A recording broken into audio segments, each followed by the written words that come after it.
एक बार 4 दोस्त थे, जिनमें से एक खाती था और एक दर्जी, सुनार एक ब्राह्मण था। चारों ने दूसरे देश में जाकर धन कमाने की सोची और एक दिन वह सब लोग मुहूर्त देखकर अपने अपने गांव से रवाना हो गए। उनके चलते चलते शाम हो गई तो वह लोग एक कुएं के पास रुक गए। उन सब ने भोजन किया और सोने की व्यवस्था करने लगे। सुनार के पास सोना था तो उसने कहा, भाइयों, सबका साथ सोना ठीक नहीं होगा। तो दर्जी ने कहा, हाँ भाई, तुमने सही कहा, सबको बारी बारी से पहरा देना होगा। ब्राह्मण ने सबके पहरे का समय निश्चित किया तो पहरे के लिए सबसे पहले खाते की बारी आई। वह जागने की कोशिश करता रहा, लेकिन थकान के कारण उसको नींद आने लगी। उसने सोचा कि मैं कुछ काम करता हूँ जिससे कि मुझे नींद ना आए। तभी खाते ने एक लकड़ी का टुकड़ा लिया और औजार निकाले, पुतली बनाने लगा। अपना पहरा खत्म होते होते उसने लकड़ी की एक सुंदर सी पुतली बना ली और फिर दर्जी को जगाकर स्वयं सो गया। दर्जी ने देखा कि पुतली तो बहुत सुंदर बनी है। उसने रंग रंगीले सुंदर कपड़े निकाले, पुतली का नाप लिया और सीने लगा।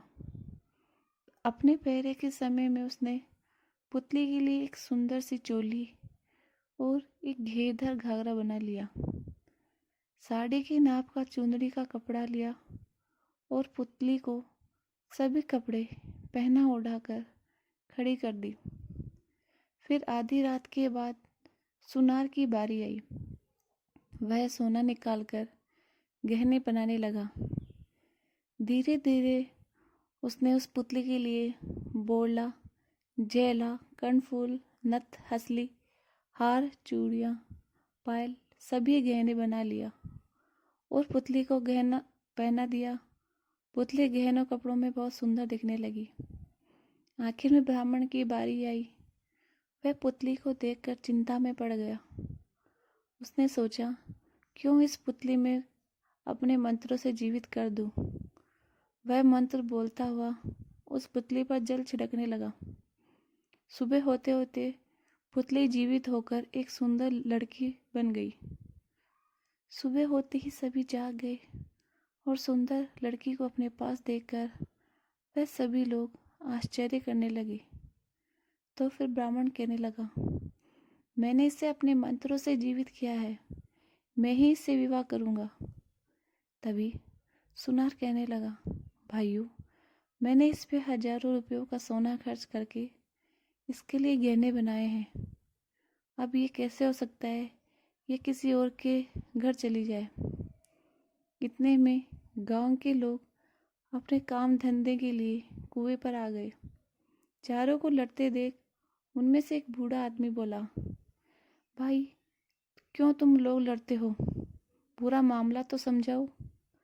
चारों ने बारी बारी से अपनी बात कही और उन सभी ने लड़की से शादी करने को कहा। बूढ़े आदमी उन चारों की बात समझकर कहा, खाते ने पुतली बनाई और ब्राह्मण ने जीवित किया तो ये दोनों इसके पिता हुए। दोनों में से किसी का भी विवाह इसके साथ नहीं हो सकता। और रही बात दर्जी की, तो ये काम मामा का होता है। विवाह पर मामा मायरे में कपड़े लेकर आता है और विवाह करने वाला व्यक्ति गहने लाता है और गहने पहनाने वाला सुनार है, तो वही इसे विवाह कर सकता है। और सबको ये मानना पड़ा। सुनार उस लड़की से शादी करके कर ले आया और दोनों बहुत खुशी के साथ रहने लगे।